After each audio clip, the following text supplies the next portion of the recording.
Yes, Sushant sir. Yes, sir. Good morning, sir. Good morning. I think so. Shall we start for this one now? Yeah. 11 o'clock now. Yeah, yeah. Just 1 minute, we will start. Atta sir also joined now. Yeah, Yes, he has joined. Yes, he has joined. Good morning, Good Atta morning, sir. Atta sir. good morning, sir. Sorry we are paining you. We know that Mm. you have some due to some emergency. Yes, But sir. Just sir. At times, 10:45, I had to reach at home only. Okay. Mm. Thank okay, you, sir. we understand it. We are really thankful to you. Yeah.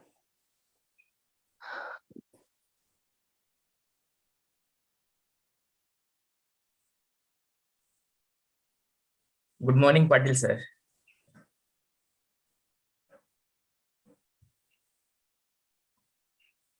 Hmm.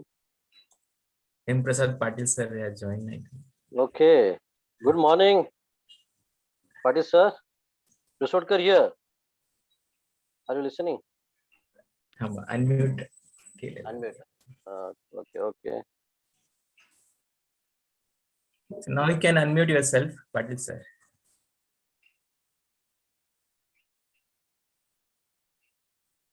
Good morning, all.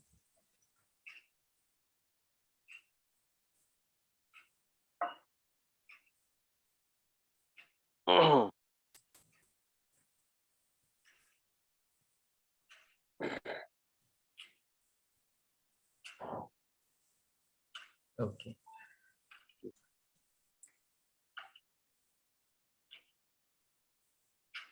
Good morning, all participant. Okay, good morning.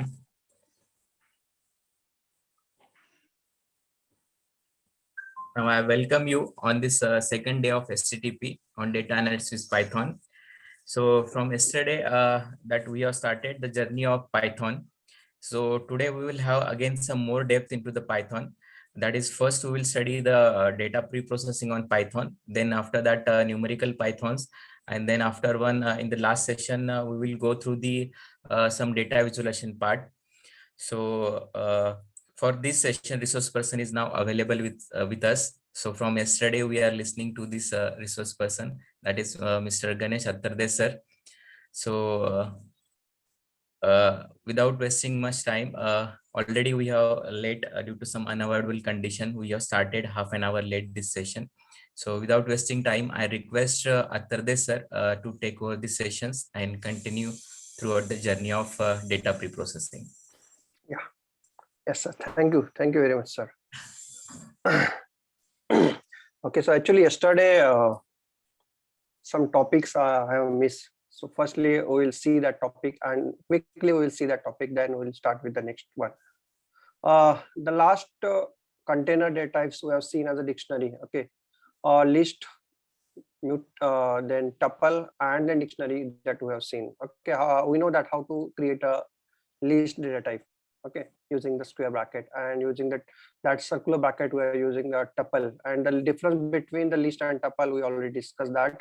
The list is a mutable, and the tuple is the immutable data type. Okay, so whenever you want to write one data, and that data should not be changed by anyone, then always store the data in terms of tuple.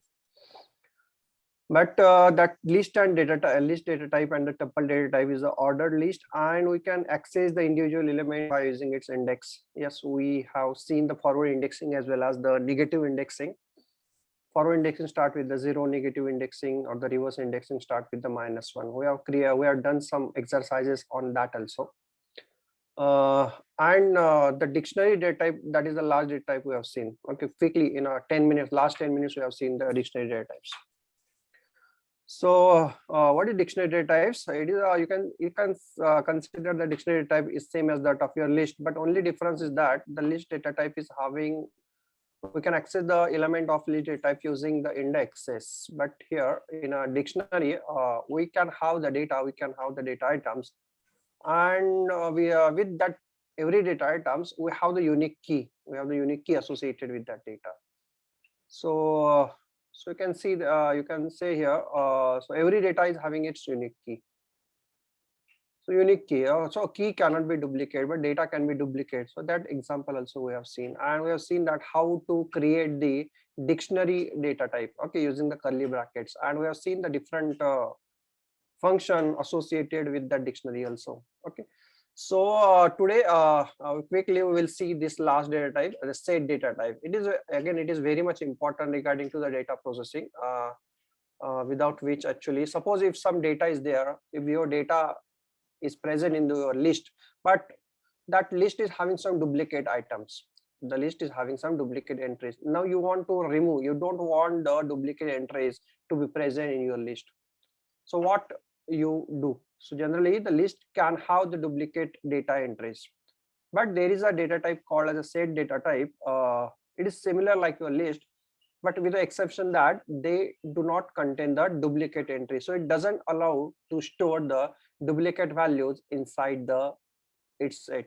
Okay, so set is an unordered collection. Okay, so again, this is second difference. List is a ordered collection. So here all the elements, we know that in what order it is get stored. So at the first item we are storing, then second item, then third item, then fourth item. So it is stored as we are adding that in the same manner it gets stored. So it is an ordered collection. List is an ordered collection, but set is not an ordered collection. It is an unordered collection. So you can't actually determine the order of the storage. So hence the order of insertion is not same as the order of access. Okay, so it is an unordered collection. So here the insertion order is not the same of the access order. How to create the set? Generally the set data type is majorly used when you want to remove the duplicate entries. But how to create? What is the syntax for creating the set? To create the set, empty set, we have the function called as a set. So A is equal to set and the brackets, then it created the empty set. The second one is the set with the one item. If you want to create a set with the one item, then it is a, you are storing that one item in a curly bracket. Okay, so just don't confuse this curly bracket with that curly bracket of the dictionary. Okay, how to identify that? If the two data types are there and two data types are enclosed in a curly bracket, how to identify that it is a set or dictionary? Very simple. The dictionary is having the data associated with the key, but in a set actually there is only data items are there. There is no key is present here. So if the absence of key, then that is a set. Now the third example is John 20:45.67. These are some set items. Okay, a different multiple item. It is a set with the multiple items. The third, the fourth data, the fourth example we have given here, we have added actually 4 tens here. 4 tens we have added. But actually, when you print the D, when you are accessing the D, actually it only contains a single 10. It only contains single 10. Why? Because as we have discussed earlier, it doesn't allow to enter the duplicate entries. Okay, so we'll see the output. Quickly see the output. What is the output here? A is an empty set. Yes. B is a set with the one item, and C is having that set with the 3 items, and the D is only having the one item. So that is the major difference here. If you are trying to add the more items actually having the same value, then it is not get allowed actually. If the same data is available into that particular set earlier, then the new data will not be added. The new data will not be added. Okay, so as a set is an unordered collection, the order of insertion is not the same as the order of access. So you can see here I have access, I have done here D is equal to 10, 20, 30, 40. So order of insertion is the first 10, then 20, then 30, then 40. So when I print the D, you can see here very first when I'm accessing the 40. Second, I'm accessing 10. Third, I'm accessing 20. Like it means that the order of insertion is not the same as the order of accessing. Getting this? So that is the major difference between the list and the set again. So the set function can be used to convert a string, list or tuple into the set. For example, if a list, this is your list, and suppose you want to, there are some duplicate entries are there. So 10, 20, 30, 32, 30s are there. And now you want to convert this list into the set. So how to convert? Simple, use the set function. Set and the list one, and the S1 is now having the set with the unique entries present in the list one.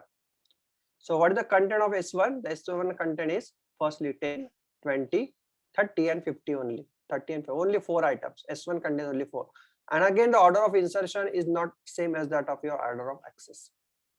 Now tuple also, if you have the tuple, then you can also convert that tuple into set. If you have the string, then string can be also converted into the set. Okay, so this is my tuple. You can see here 10, 20. The third is actually 30, but the third is now 50. Okay, so order of insertion is not the same as that of your order of access. Here also for the S2 also, and for S3 also you can see the order of access. Okay, so what is the type of set? The type of set is set. Yes, simple. The type of set is set. So set like a list are mutable. Their content can be changed. Yes, we can change the content. So firstly, S contains, or the set contains get, fet and let. Now can I add the rate inside it? So the rate is added somewhere. Rate is added somewhere in between the, or in front of, or at the last. Also where that rate get added, actually I don't know, because what the insertion, where actually the insertion get done, I don't know. I cannot predict here. Very first one is late, second one is fet, third is rate now, okay, and fourth one is get. So we can change the list, or we can change the set. We can change the set. So set and light. So this is a similarity. List can also mutable, and the set is also mutable. We can also add some item into the set. Okay. But we can also make the set as an immutable set also, just like your tuple. Okay. So if you want the immutable list, then you define the tuple. Okay. But here, if you want to define the immutable set, then we can also do by using the function called the frozen set. So using the frozen set function, we can define a set which is immutable. We cannot change the content of that, or we cannot modify the content of that particular set. So if I'm trying to modify it, then it gives error. Frozen set object has no attribute add. Okay, so frozen set is having the attribute add, but frozen set is not having the attribute as a add. Getting this? So to make your set as immutable, just make the function, use the function frozen set. Okay. A set cannot contain a set embedded in it. Okay, so unlike your list, actually, you cannot include the set as a one of the content of your set, or one of the data item of your set. So that we can do with the list. A list can be a content of list, but here set cannot be a content of the set. Okay, so if you're trying to do this, then it generates the error. It generates unhashable type set. Okay. These are some actually operation that we cannot do with the set. Now two sets cannot be added to create a third set. So here S contains 10, 20, 30, T set 40, 50, and if I'm try to add these two set, then there is error. Okay, you cannot add. So how to add it?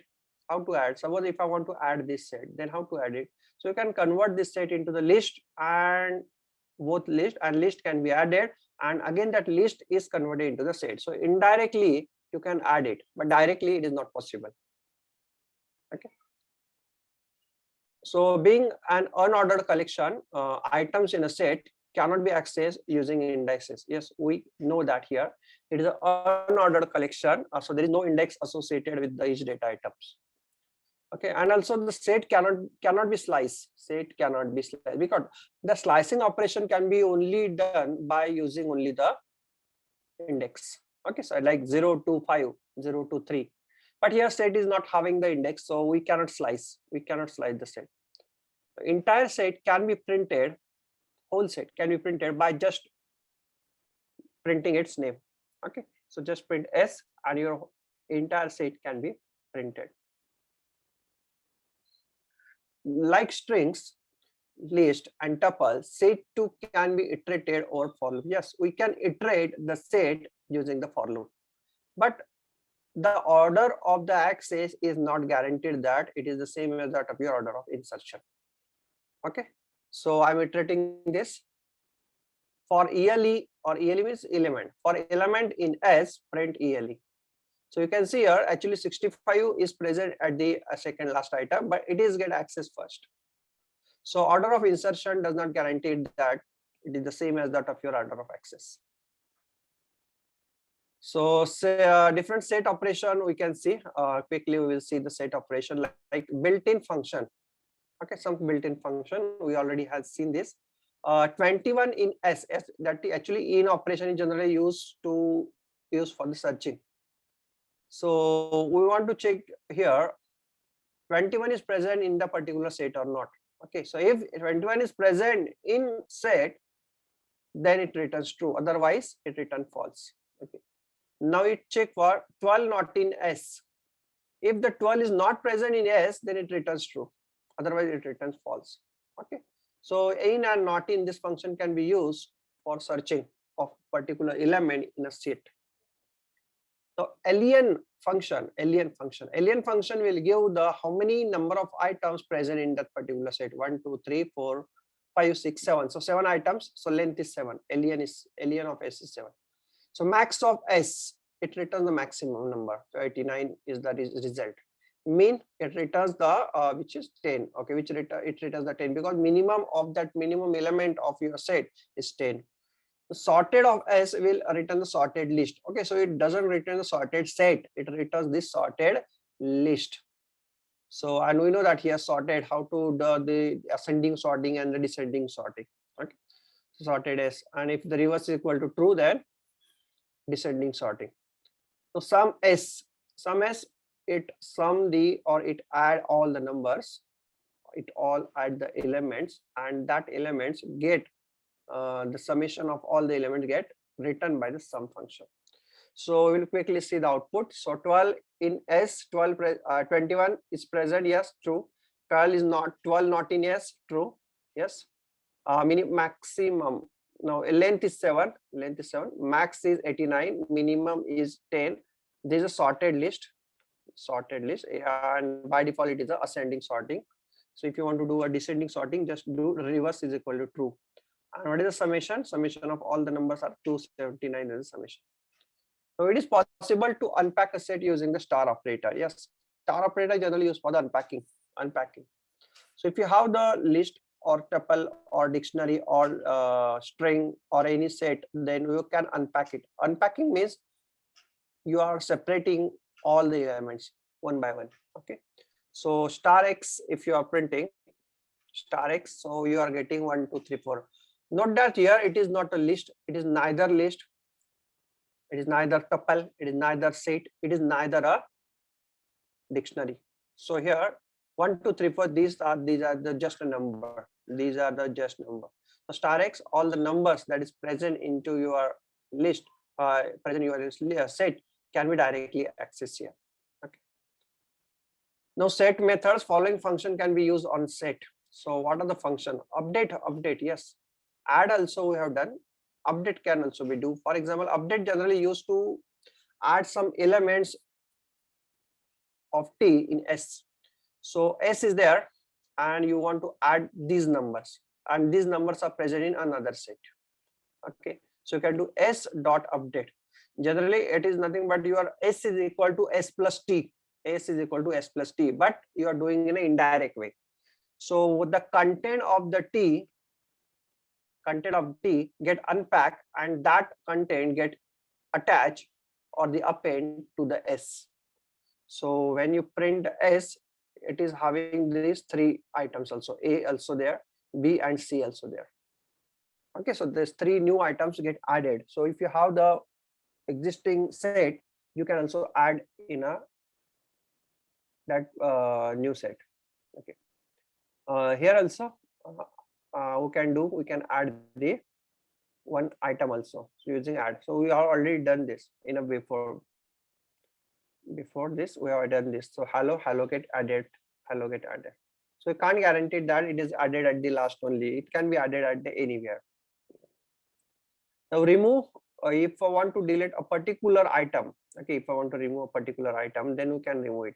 So s dot remove, when you do s dot remove, the 34 get removed, and the s contains now the remaining items. S contains only remaining items. So delete 34 from s. So just remember these three functions: update, add, and the remove function. But suppose this remove function, if you are doing, and if that particular variable that you want to do, you want to delete, that variable is not present. If the variable is not present, then it generates an error.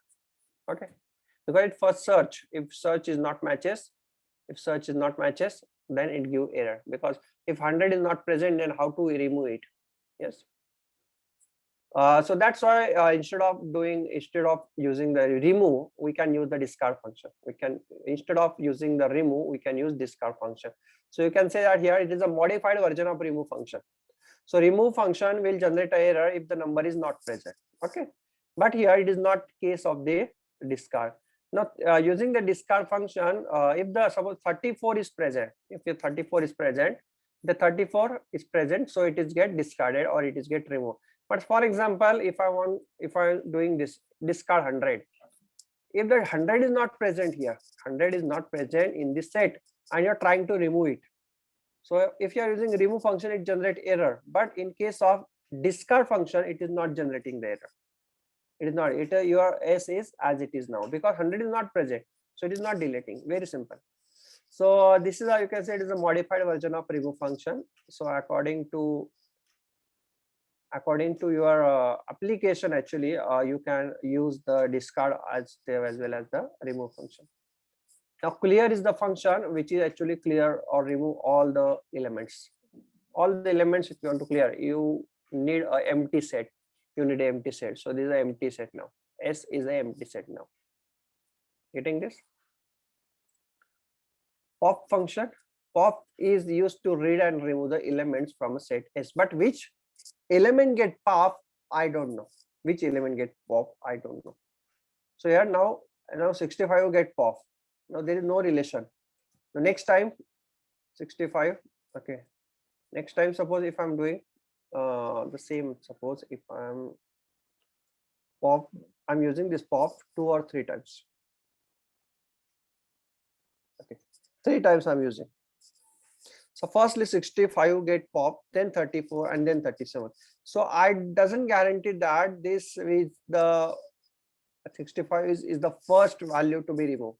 34 is the second value to be removed. 37 is the third value to be removed. So it doesn't guarantee. So pop will randomly pick any number and it get removed.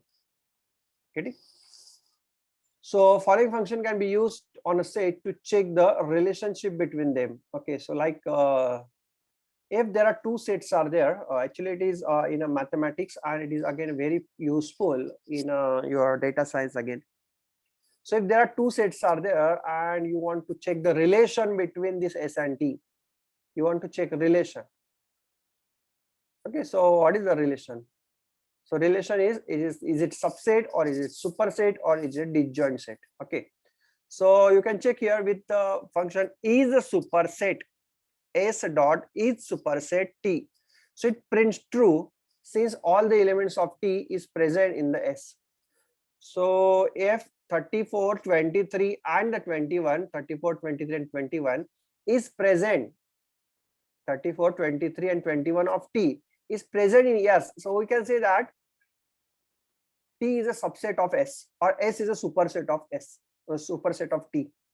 So I'm checking here, is S is the superset of T?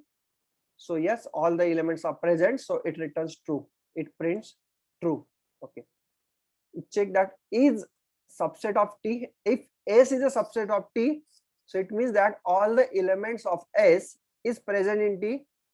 Is all the elements of S present in T? No, all the elements of S is not present in T. So it prints false. So actually T is a subset of S, but S is not a subset of T. Now next one is, I'm checking here, is T is a subset of the S? Yes, all the elements of the T get present in S. So T is present, all the T get present in S. So T is a subset of S. So it prints true. And here we're checking disjoint. So it print false. There are some common elements present between the S and T. Now what is disjoint set? Disjoint set means the none of the value of S and T get matches. There is no joint set present. There is no joint set present. If there is no joint set present, then it is that set, the two sets are called as a disjoint. Okay, S is totally different from T. There is no relation.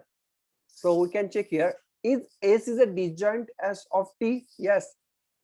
S is a disjoint of T because there is a common element. No, it is not disjoint because there is some common elements are present. 34, 23, and 21. These common elements are present. So it is not disjoint. But for example, if T contains 1, 2, and 3. 1, 2, and 3. Suppose T contains 1, 2, and 3. Now there is no common element present in S and T. So we can say here S and T both are the disjoint set. Both are the disjoint set. Getting this? So it will print false. So you can see here first one is S is a superset of T. True. Yes. Is S is a subset of T? No. Is T is a subset of S? True. And is disjoint? No, it is not disjoint. Getting this? So these are very useful when you want some relation. If you want to check some common items are there, or some all the elements of T get present, yes or not, so that we can perform some operation here. So there are some mathematical operation also associated with the set, like union, then the intersection, like this operation. So union, what do you mean by union? So union of two set is a set of all elements from both set. Okay, so union, set of all elements from the both set, and union is performed using a pipe operator or the union operation. Like A is 1, 2, 3, 4, B is 4, 5, 6, 7. Now what is the union of this A and B? The union of A and B is 1, 2, 3, 4. Now 4 is already present in A, so this 4 of B is not get considered. Only the new item, that is 5, 6, 7 get considered. So A plus B, we can, in other words, you can do A plus B, but the common items is only considered, unique common items are only considered. So C is equal to A pipe B. A pipe B represent the A union B. So instead of A pipe B, you can do the A dot union B. So you can have the all the elements present in A and B. So set A contains, yes, if I run this, then you will get this output. So 1, 2, 3, 4, 4, 5. So whatever, suppose if the B A is also contains 5, so I'm getting the same output. 1, 2, 3, 4, 5, 6, 7. Okay.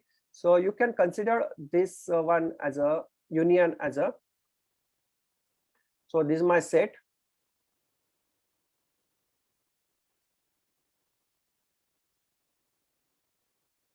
So what is union? So union is, you can consider the union as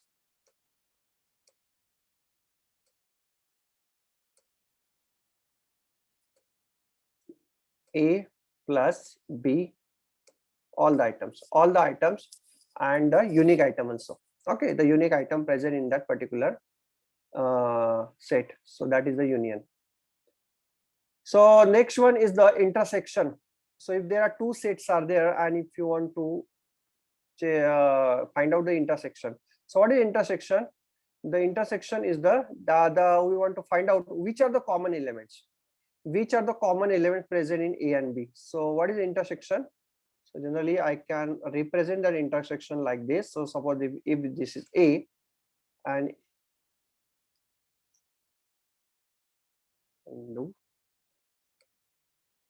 suppose if this is B. So what is intersection? The intersection I can calculate. This is called as the intersection. So what are the common elements? Common elements present in A and B. So this is called as an intersection. Okay. So which are the common elements? A contains 1, 2, 3, 4, and B contains 4, 5, 6, 7. Which are common elements? Only 4 you get common. So what is C? C is the intersection. How to calculate intersection A and B? If you are doing A and B, the C is the intersection of the A and B. So only it contains 4. It only contains 4. The another way is use the intersection function, a dot intersection of b.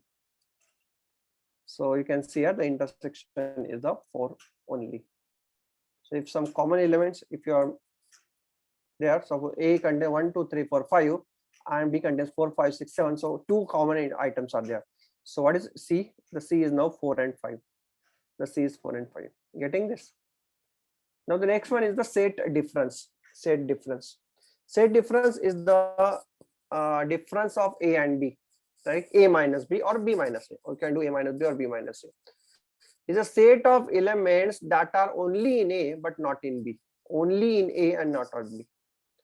And similarly, b minus a is the set of element which is only in b but not in a, not in a.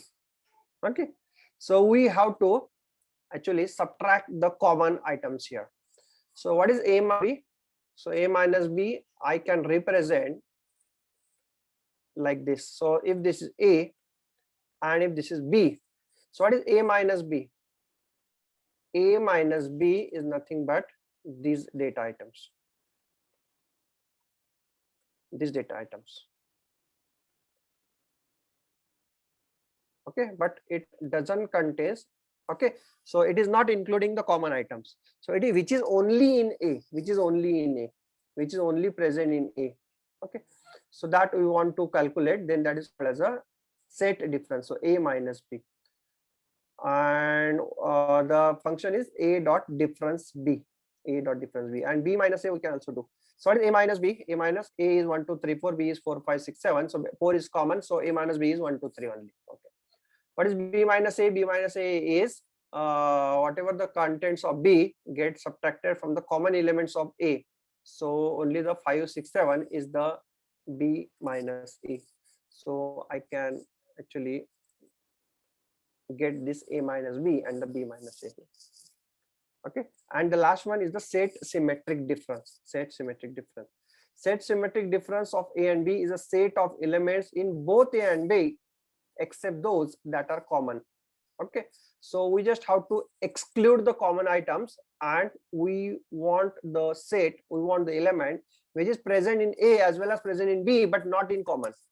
So that is called as a set symmetric difference, and we can achieve by using this symbol. We can achieve it by using this symbol.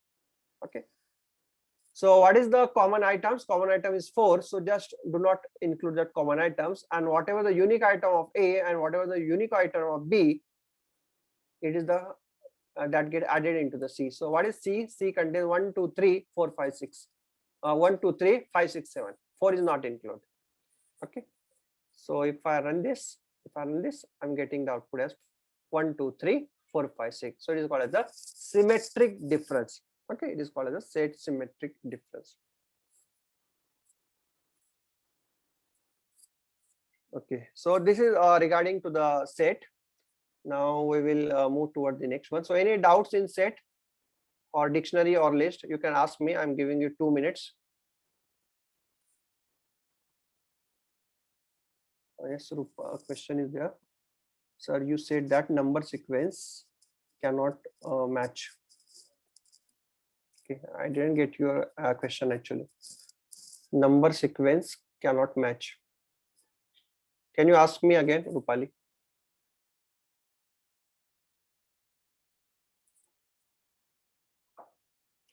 Okay, and the next one is the function in Python. Again, it is very important. Before starting any data processing or any machine learning, you should know how to access the function, because the Python function are somewhat very different than the C and C++ function. If you are very new in a Python, directly don't go for that NumPy and Pandas. Firstly, study the basic Python first, because you will always stuck at somewhere while learning that algorithm, that if the syntax is given and you don't know what is the syntax, then actually you stuck there, and again you come back, you have to come back to the basics of this C language. Okay,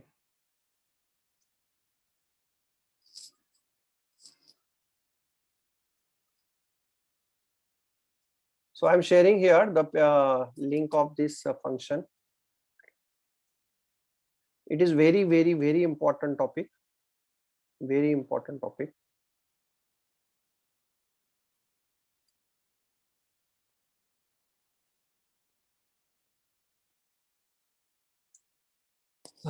So Python function, what is Python function? As we know that, what is function? Function is a block of the instruction which is written for a specific task. Okay, which is written for a specific task, and whenever we want to perform the specific task, we just call that function. Okay, so there are two types of Python function: built-in function and user-defined function. Some built-in function we have already seen, like max, min, sum. Okay, so these are some built-in function. So when the function is called, actually the control is transferred to the function. Okay, we know that here. Whenever the function has to be executed, actually we have to call that function. And whenever the function get called, your program control transfer to that particular function. Whatever the statement you have written inside that function get executed, and then after executing the last instruction of your function, it will be again come back to your normal sequence of your program, or where the call has been generated or initiated. Okay, so how to write the function in Python? Very simple. Just start with the def, and then display, and then in a circular bracket, whatever the argument you have to pass here, you have to put it here. Now, what is the difference between the C++ and Python function here? The C++ function always start with the return type, but here there is no return type. Okay, so here you can directly start with the def. Def represent definition. Okay, definition. Okay, display is the name of the function. This curly circular bracket represent that it is a function. Okay, circular bracket represent is a function. Okay, and now this bracket can be empty, the bracket can be full with the different variables. That variables are generally called as a function arguments. They are called the function arguments. So it means that if you want to call this function, you just have to use its name, and these parameters has to be passed. This parameter has to be passed. So I'm defining the function. Firstly, I'm defining the function. This called as a function definition. This called as a function definition. Okay, now this is called as a function call. This is called as a function call. This is the function call. So display 3 is the actually argument. These are the argument. This 3 argument I'm passing to this parameter. Now num becomes 3. Now whatever the actually parameter that you are passing here, it is get referenced by this num. It is get referenced by this num. So num becomes 3. Num is pointing to 3 now. And now you have print that you have passed %d num. So you have passed this 3. So when I run this program, what happened? Your program control passes to the function and it prints this value. So whatever the message you have written here, it is get printed. So you have passed, and what is the integer value of that num get printed here? 3. Getting this? Yes. But suppose instead of that, suppose if you pass a string, then what happened? If you are passing the string to the display function now, it gives error. Why it give error? Because you have used the %d here. So you are expecting that whatever the number that you are getting, that should be the integer. So how to remove this? How to remove this error? So instead of this %d, if you are directly using this one, so you have passed num1, and if you are redefining this function, and again I am calling the function, same function again. So now you can see here you have passed hello. Now this function can access string also. This function can access integer also. This function can access the float number also. Okay, so no need to change here the prototype of that function. So this is the advantage of the Python function. No need to define the data type of the argument. The argument is automatically get assigned by what type of the data that you are passing to that argument. If you are passing float, then the type of the num becomes float. If you are passing the string, then the type of that particular num becomes hello, str.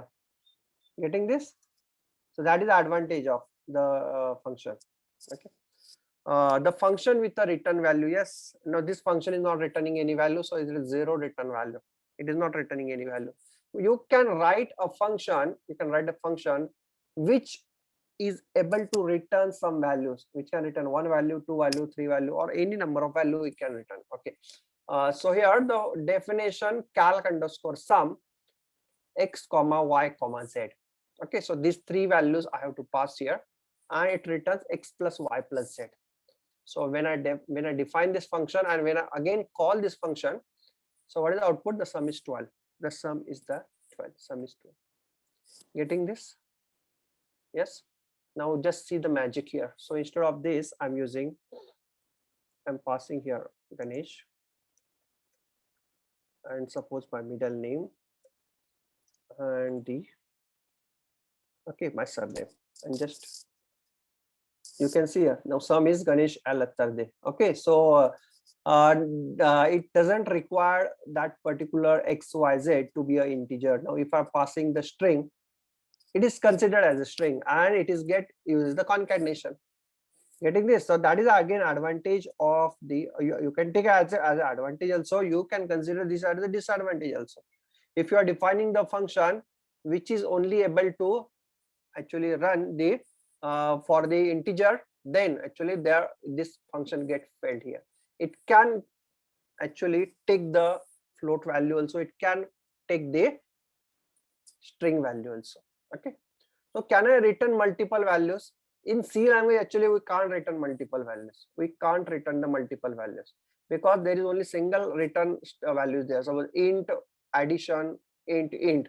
So only one integer value get returned from the C function. But it is not the case of your Python.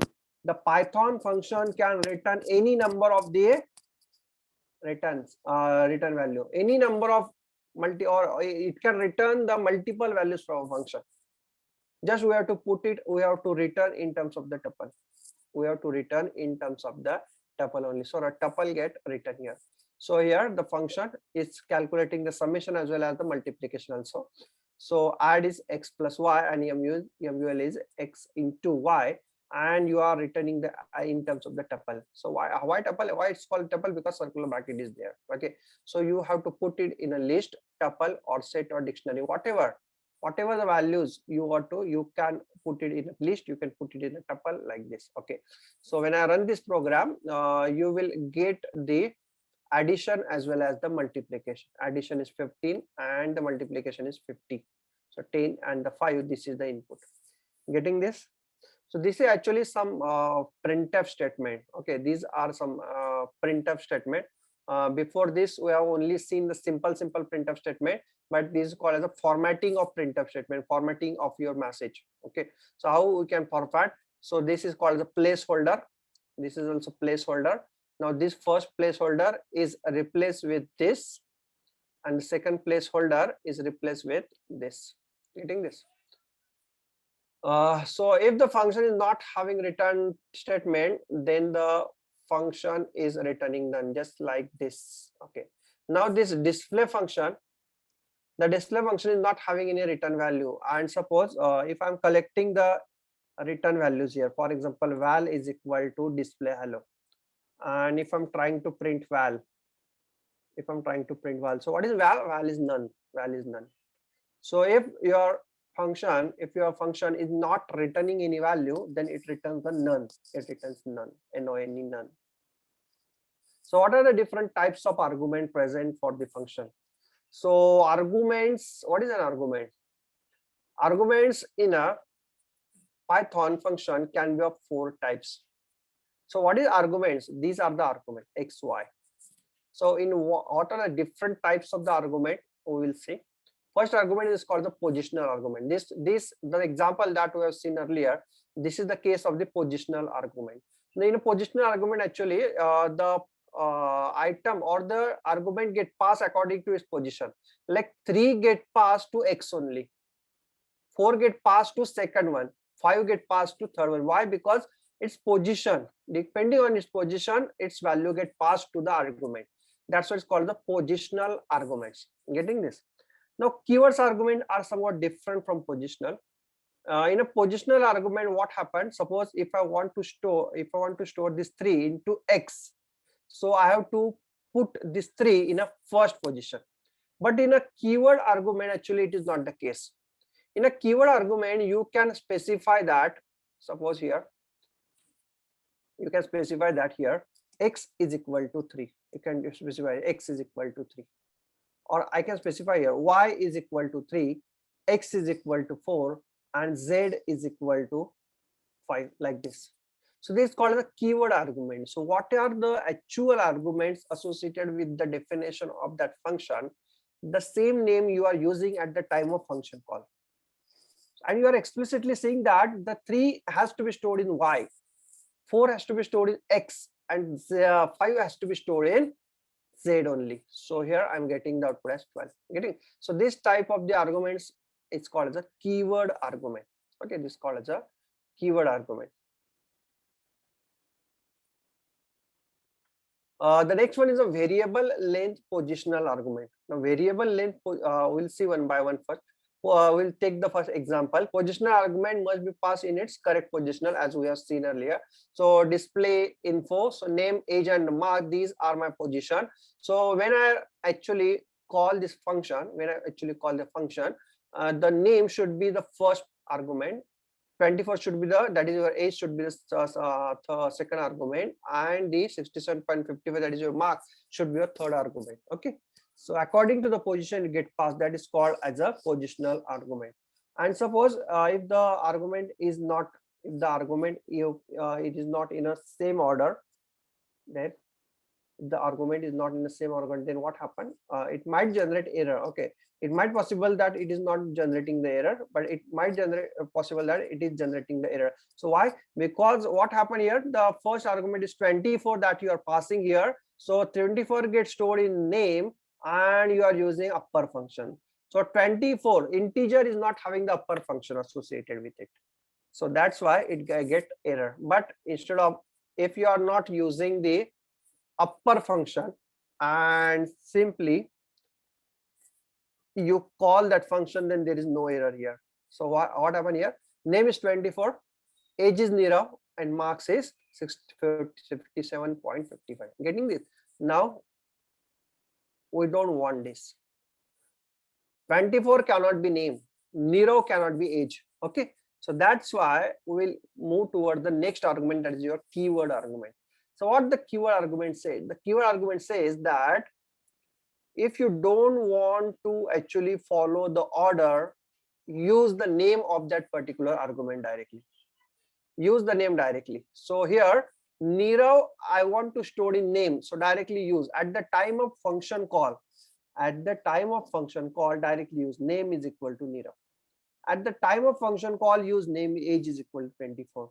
And marks is equal to 67.50. So explicitly you are storing the particular value into that particular argument. So that is called as a keyword argument. Getting this? So here I'm getting the output as name is Nirav, age is 24, and marks is 67.55. But here one more advantage using the keyword argument is that you don't have to follow this sequence. You don't have to follow the sequence. So you don't have to give the Nirav at the first one only. Okay, you can put the age equal to 24 first. You can put marks is equal to 67.55 at the second one, and name is equal to Nirav last. So order of that particular argument is not mandatory now, because we have explicitly given the name of that particular argument.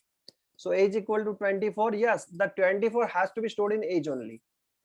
Nirav has to be stored in name only. So when I run this, you will get the same output. You will get same output. Name is Nirav, age is 24, and the marks is 67.54. Getting this? Getting the keywords argument.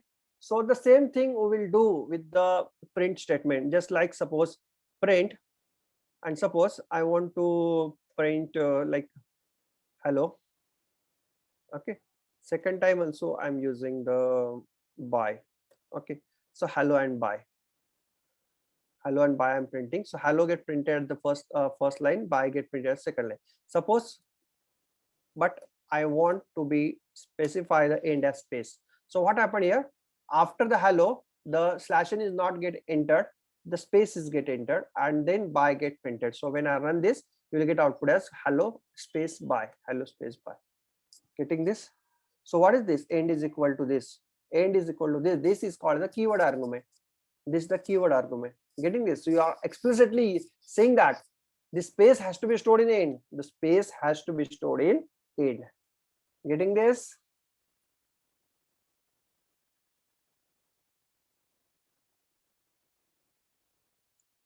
Now next one is we can combine the positional argument and keywords argument also. Yes, we can combine positional as well as the keyword argument, but always remember that the keywords arguments are always to be followed by positional argument. Okay, that is the main difference, a main point to be remembered. Firstly, you should write down the positional and then you should write down the keywords argument, like here. End is equal to space. So here firstly you are passing the positional, then you are passing the keywords argument. So we can combine the positional as well as the keywords argument also. So here whatever the first value, that is name, get passed as a Nirav, and now two arguments are remaining. Now you two arguments are you can use as a keywords argument also. Getting this? But the positional argument must precede with the keywords argument. Getting this? But if you are trying to do this, then what happens? Suppose if you are doing name is equal to Nirav, firstly keyword argument, second keyword argument, and the last is positional argument, or middle one is the positional argument, then it gives error. Okay, so it gives that. Positional argument should follows the keyword argument. Positional argument must be followed by the keyword argument. So keyword argument cannot be followed by the positional argument. Firstly positional, then keyword. Always remember. So next one is the multi-argument. So what is multi-argument function? So multi-argument function, we'll see multi-argument.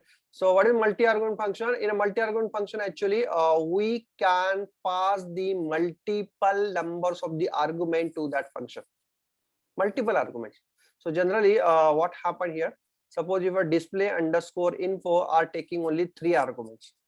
Display underscore function, this take the example of this display underscore info, this function is taking 3 arguments, but suppose if you are passing the 4th argument, okay, I'm taking for this one here, you are passing the 4th argument, so suppose the 89, so you are passing the 4 argument, but it is actually accepting the 3 arguments. So what happened here?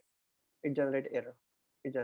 Take this display underscore info takes only 3 positional argument, but you are given 4, so there is an error. Okay, so can we design a function which is able to take the multi arguments? Yes, not it is possible.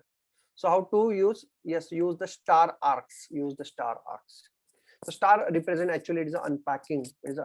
So print underscore number is the function which can take 1 argument, which can take 3 argument, which can take 5 argument, which can take any number of the argument and any number of data type. Getting this? So whatever the value that you are passing here to the print underscore numbers, that is get actually printed here. Okay, and what you have done here, for loop, you just have you have iterated, you have only iterated this. Getting this? So whatever the numbers that you are passing here, it is passed as a tuple. Okay, so this is get converted into the tuple, and that tuple get passed here. And after that you are unpacking it, and that unpacking can be used that tuple. The arcs is the tuple now. Okay, so it means that now you are iterating over the tuple. Getting this? Okay. Okay, sometimes number of keywords argument to be passed to a function is not certain. So in such cases, variable length keyword argument can be received by using the double star KW arcs. Okay, so we will take one example. So here print underscore info function is there, which is taking the KW arcs. Difference is here, first I will use the only single star. Here I am using the 2 star here. Okay, so here 2 star represent that what is the name of that argument? I don't know. What is the value of that argument? I don't know. So I am leaving to the user. That is, you can decide whatever the name of your argument and the value of your argument, you just decide. So what I'm doing here, I'm I'm getting that name of the argument and the value of the argument in terms of dictionary. So that dictionary I'm iterating only. Okay, so for args comma value in KW, args is the name of the dictionary, dot item. So I'm iterating over the items. So arg is the key, value is the its value. So it printed the key and value. So when I run this and when I pass this name and Nirav to this print underscore info function, the first argument is name, second and value is Nirav. Second argument is age, argument name is age, and the value is 24. And I can now pass the multiple argument also, like firstly name and age only pass. Now while calling the same function, I'm using the firstly I'm using its name of the argument. Second one I'm using the I'm using the value of that argument. Getting this? So that is the benefit of using the Python function. Very, very strong function. Okay, there is no such a limitation that is available for the C language. In a C language, actually all are the rules. You cannot do this, you cannot do this, you cannot do this. This rule has to be specified. But here you can actually define the function for doing a different task. The same function can be used for the doing the same different tasks.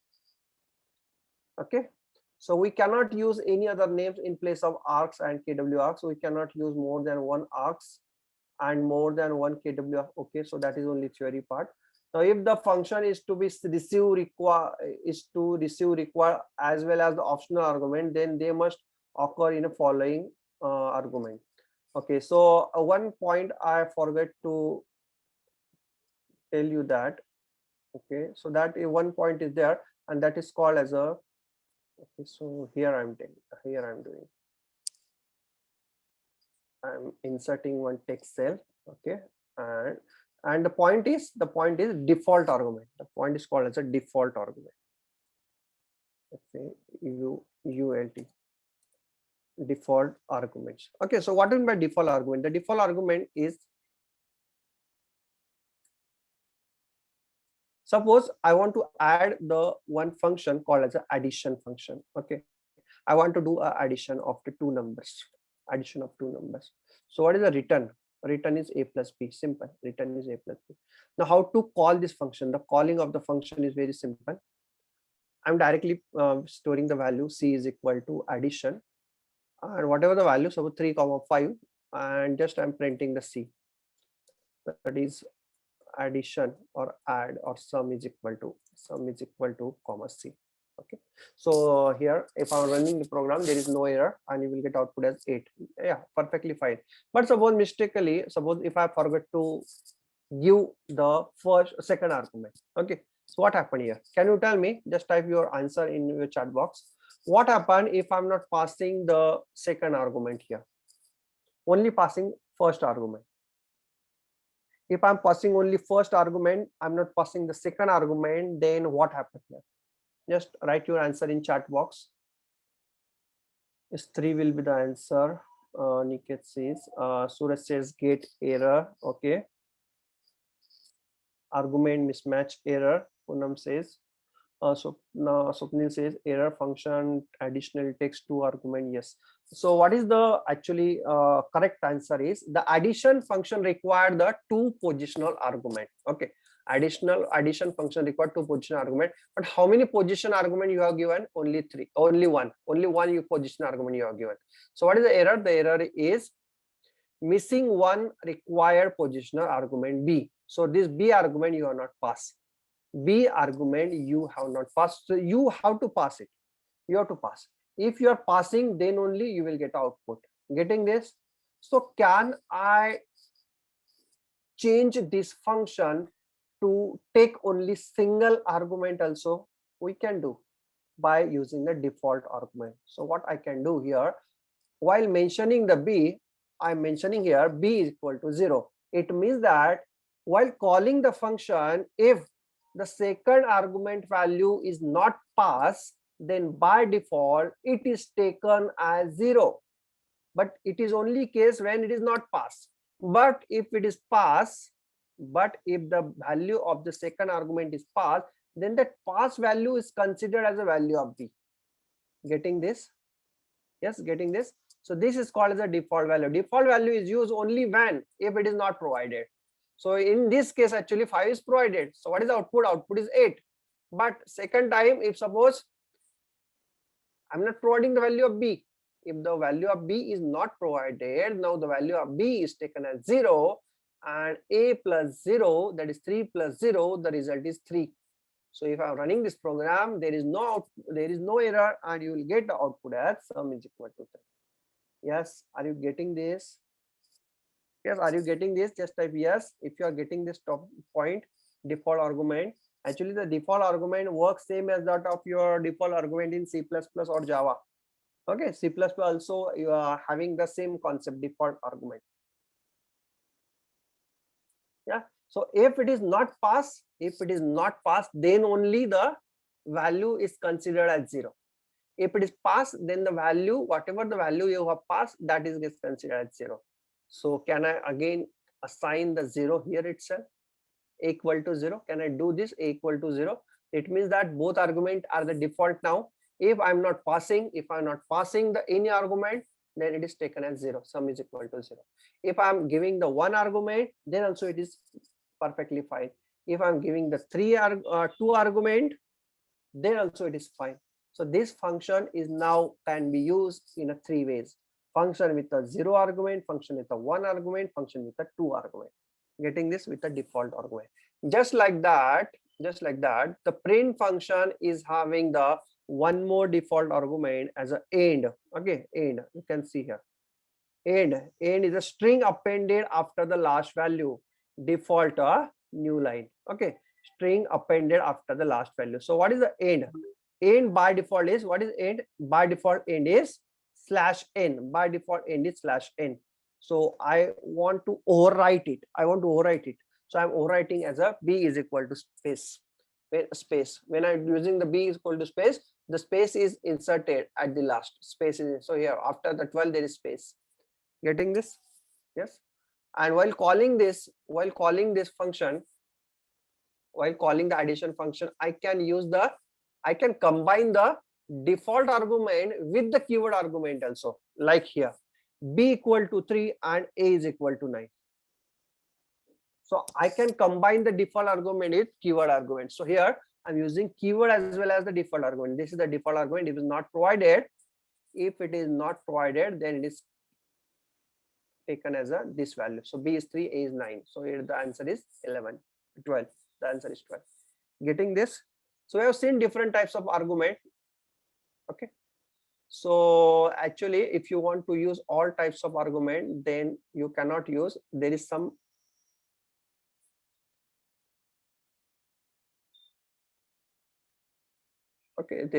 rules is there. If the function is to receive the required as well as optional argument, then they must occur in a following just like suppose you want to combine the positional argument also, you want to combine the variable length argument also, you want to combine the keywords argument also, you want to again take the variable length argument also, then the sequence should be as this. First should be the positional argument, second should be the variable length argument, third should be the keywords argument, and the last should be the variable length keyword argument. Getting this? Yes, getting this. So if I'm running this program, so what is there? So 10 and 20, this 10 and 20 has to be passed as a positional argument. Okay, positional argument. Here x equal to 30, y equal to 40 I have passed, but I have not used the variable length argument.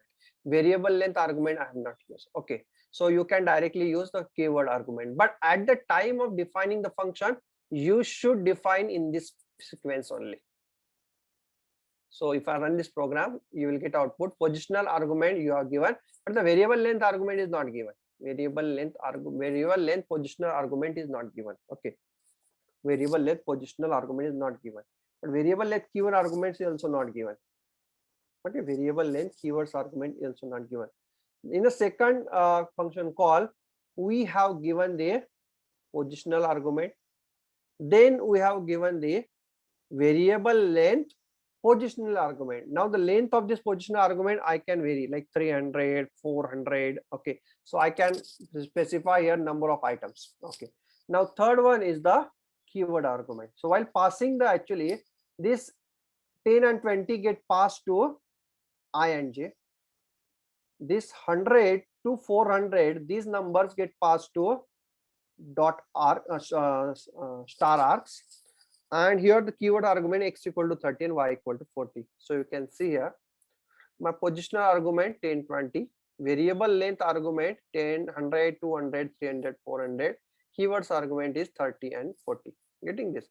And the last time I'm using here the positional argument as well as the variable length positional argument as well as the keyword argument as well as the variable length keyword argument. Okay, so you can give here the number of items, one number of items here, just with the help of the argument name and value.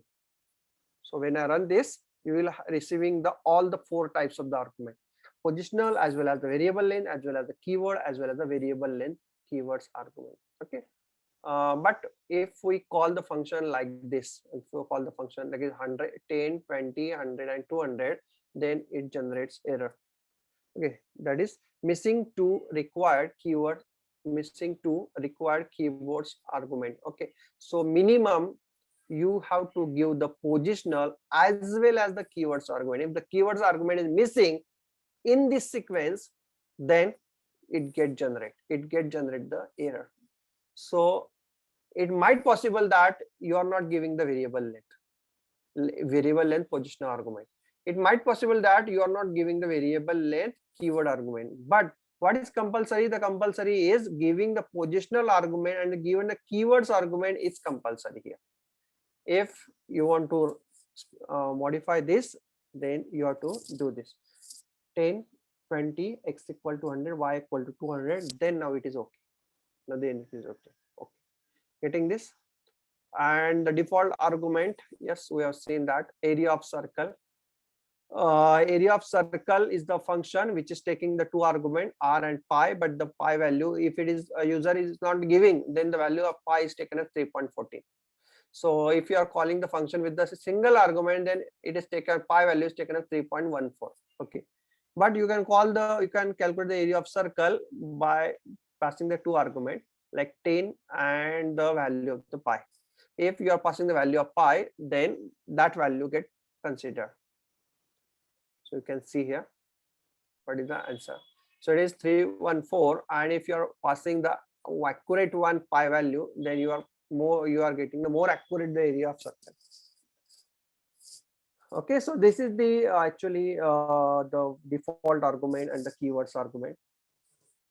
So note that while defining the function, default argument must follow the non-default argument. Okay, default argument must follow the non. So you cannot do like this: pi comma r, pi comma r. You cannot do this. If I trying to do this, then it will give error. Non-default argument must follow the default argument. So this is the actually thing that has to be remembered. Remember that the non-default argument always should be followed by the default argument. Default argument should be at the last. The non-default argument should be at the first only, first definition. Yes.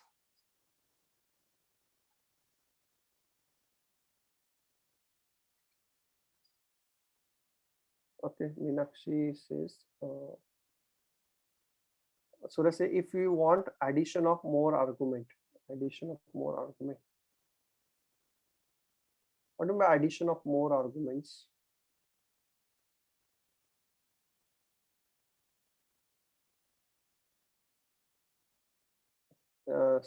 Suraj, can you tell me what is the meaning of addition of more arguments?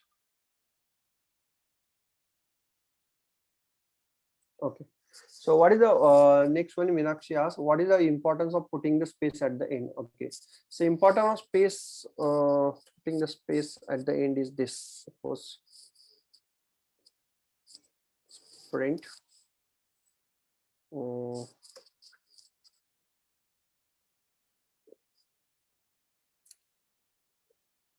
suppose you want to print the two strings. Okay, so this is the first string, and second one is this string, good morning. Okay,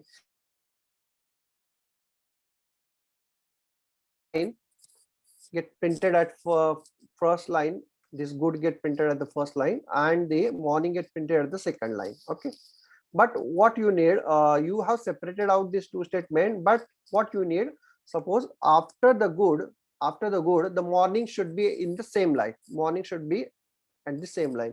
So what you do, you override this end, do not use the slash n by default argument, use the space now. So what happened here, when I rerun this program, what happened, after the good, the space will be there, and after the space, the next morning will be there. If you have gone through this Java, actually, you can see this difference, like using the system.out.print and system.out.println. Okay, system.out.print and println, print and println. So println means by default it is println, print with the new line. And if you want to do not use to be the last character as a print, new line, then you have to use the end operator, end arguments. Getting this, Meenakshi ma'am? Yeah, are you getting this?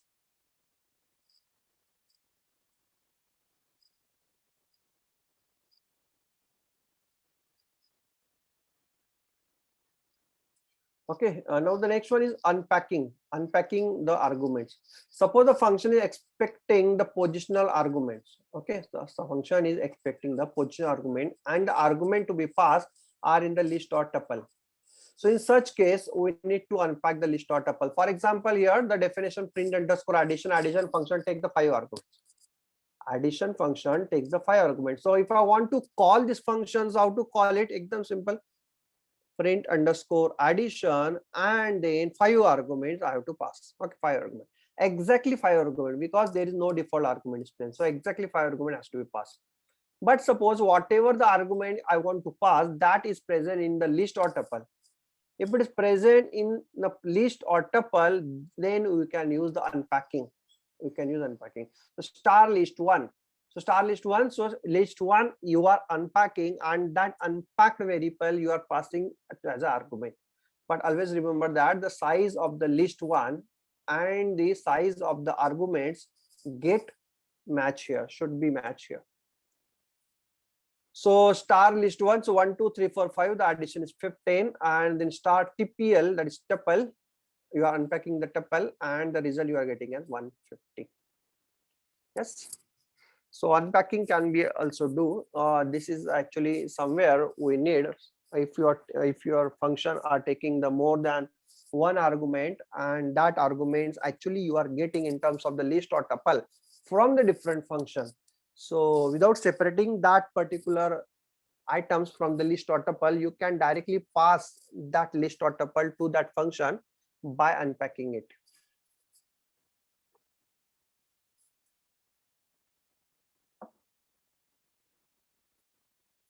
Okay, so suppose next one is, suppose the function is expecting a keywords argument. Okay, and the keywords argument to be passed are in a dictionary. In such cases, we need to unpack the dictionary by using double star operator before passing it to the function. Like for example, display underscore function taking the 3 arguments.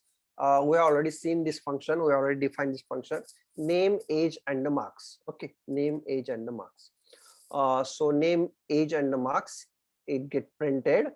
Now this, whatever the arguments you want to pass to this function, that is get stored into the dictionary itself with the name of the argument and with the value of that argument. Like here, the key is name and the John is the value, age is the key, 35 is the value, marks is the third key, and 45.67 is the value. So here, if you are using the 2 star here, 2 star represent, firstly the argument is taken, the second one the value is taken. So it is called as a unpacking of dictionary. When you run this program, you will getting the output as this John 35 and 45.67. Are you getting this? So this is the things, actually there's some advanced things, and we need these things at the time of implementation of our models. Okay, so if your data is in terms of the list or tuple or in terms of the dictionary, and that you want to unpack, you want to pass to a function, then this actually, these are some important points to be remembered. So any doubts in the function, I'm waiting for 1 or 2 minutes again. If you have any doubts, then you can ask me. So unpacking one more piece. So which type of unpacking? List or dictionary? List or dictionary?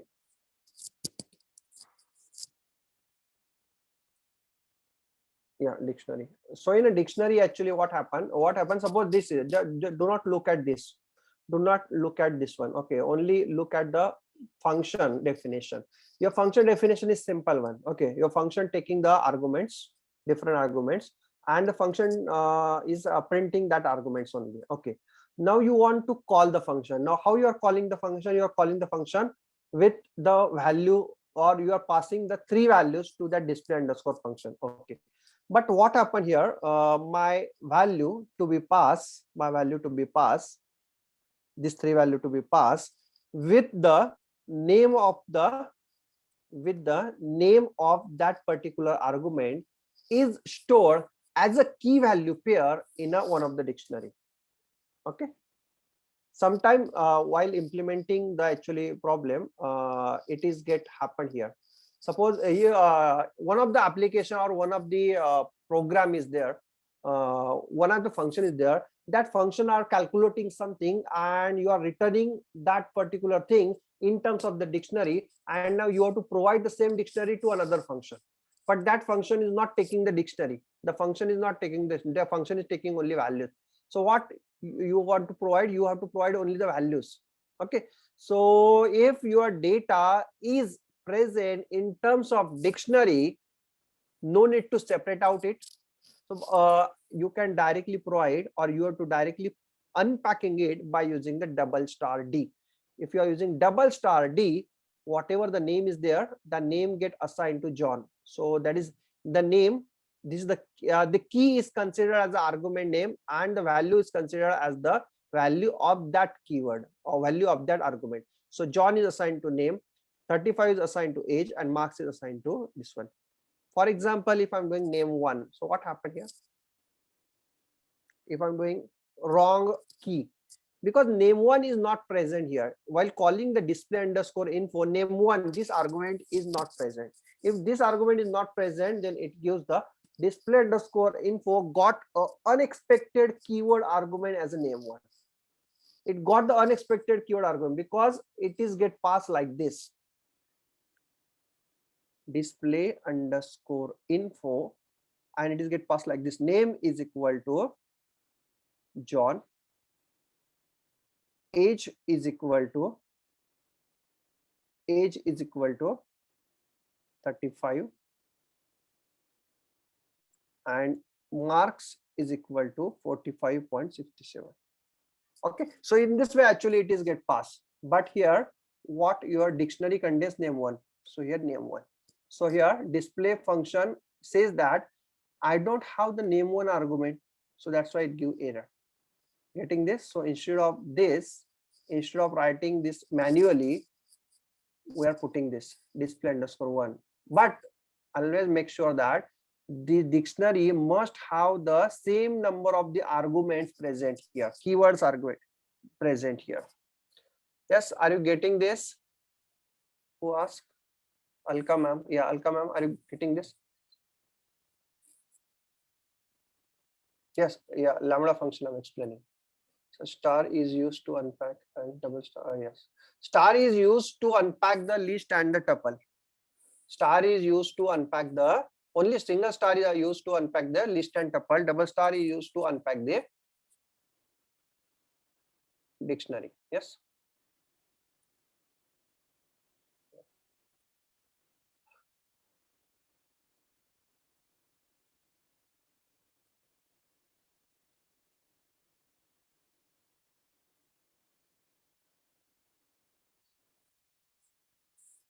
Okay, so we'll move to the next one. If you have any question, just post your questions in the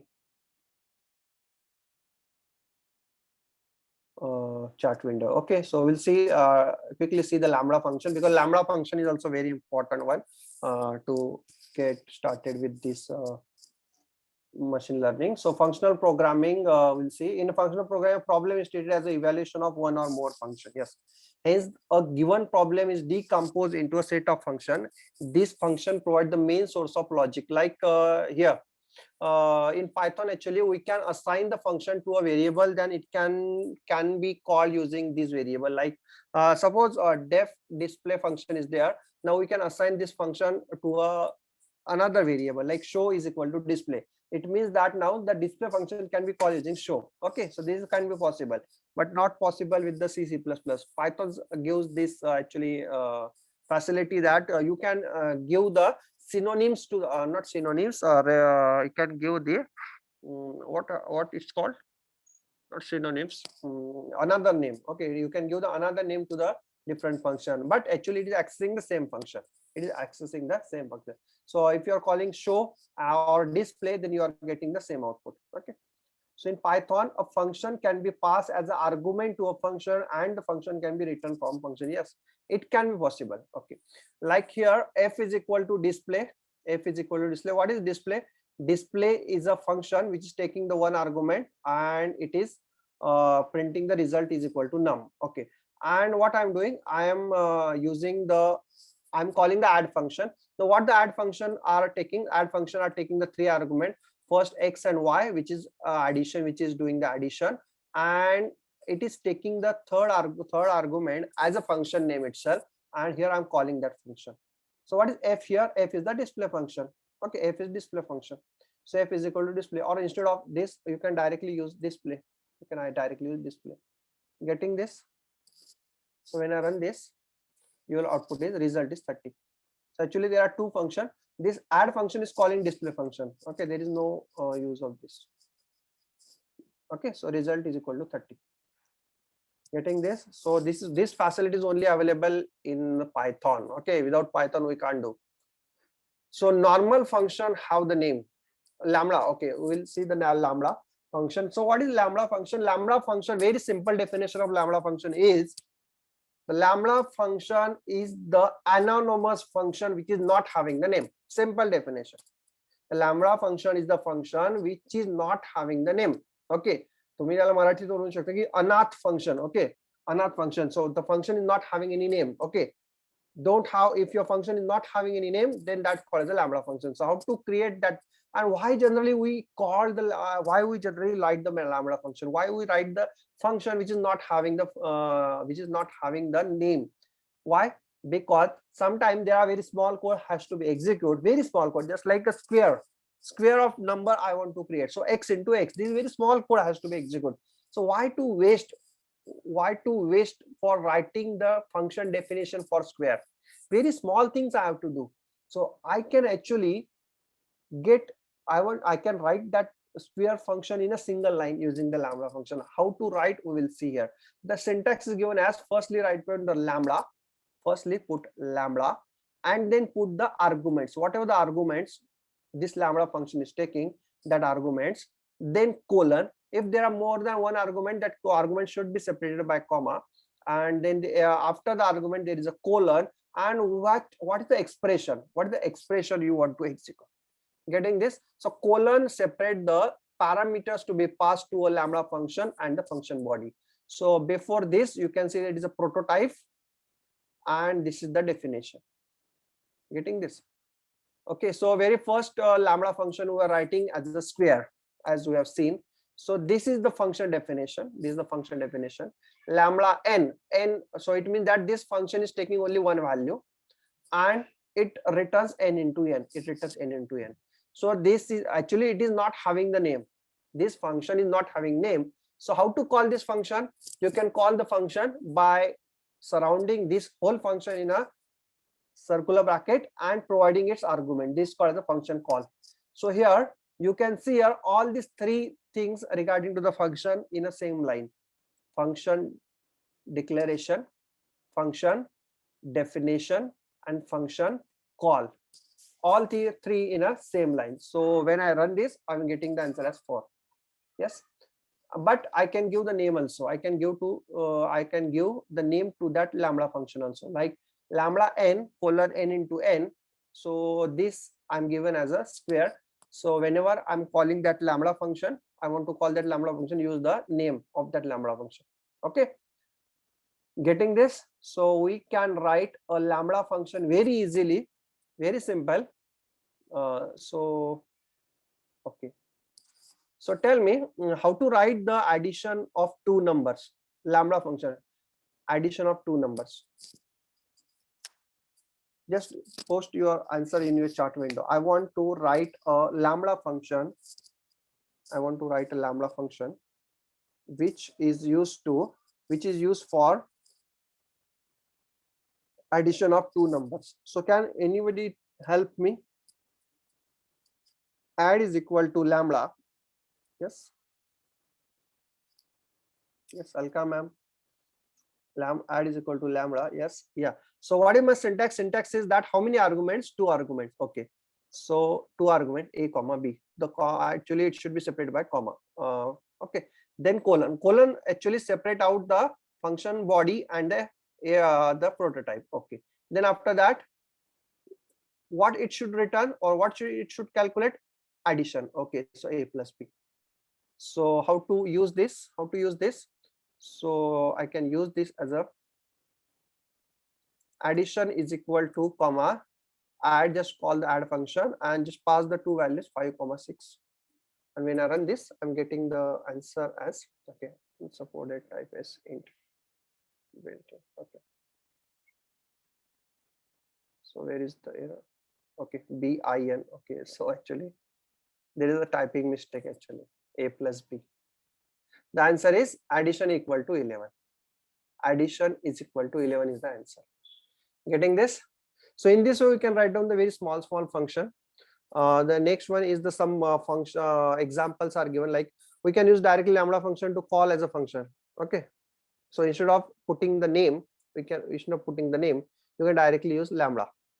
Now more example, write a lambda function that will take 3 arguments and return the sum of weights. Yes, lambda a comma b comma c colon a plus b plus c.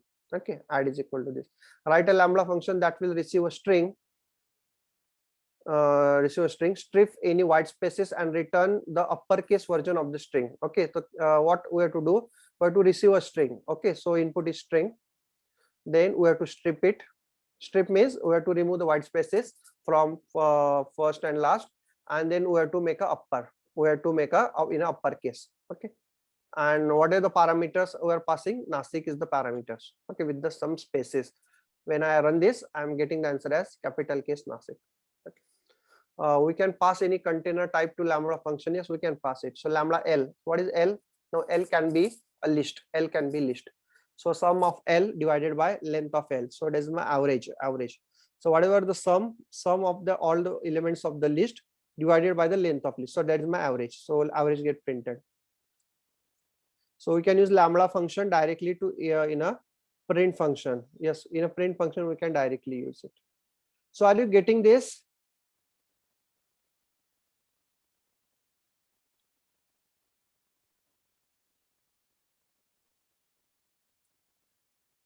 Yes, any doubt? Yeah, so just try more. I'm sharing the link of this functional programming file link to you also.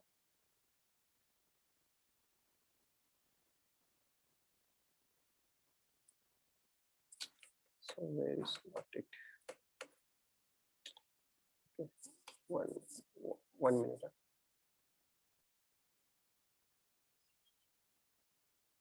So actually all the files that I am using here that has been available in my GitHub page. I have already shared you the link of my GitHub page. Again,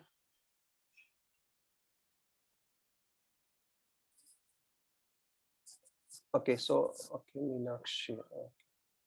So it should be posted to the everyone. Okay. Okay, so this is the link of this functional programming. And again, one more time, I'm giving you the link of my GitHub page, github.com/ArdinoGanesh/Python. github.com/ArdinoGanesh/Python. Okay, so this is all the files. You can directly download it, just like this is the file. Where is it? Functional programming. In the functional programming, whatever I am explaining here, it is available there. You can open there, you can download there, you can use for your, okay, you can use your purpose, for your study purpose again. You can also share this file to your students also. And again, one more point to be, so like I'm again sharing view with my my Python programming, Python programming mastery. This course, I already recorded this course, and it is available. It is available in the Udemy, so you can go through it. You can go through that.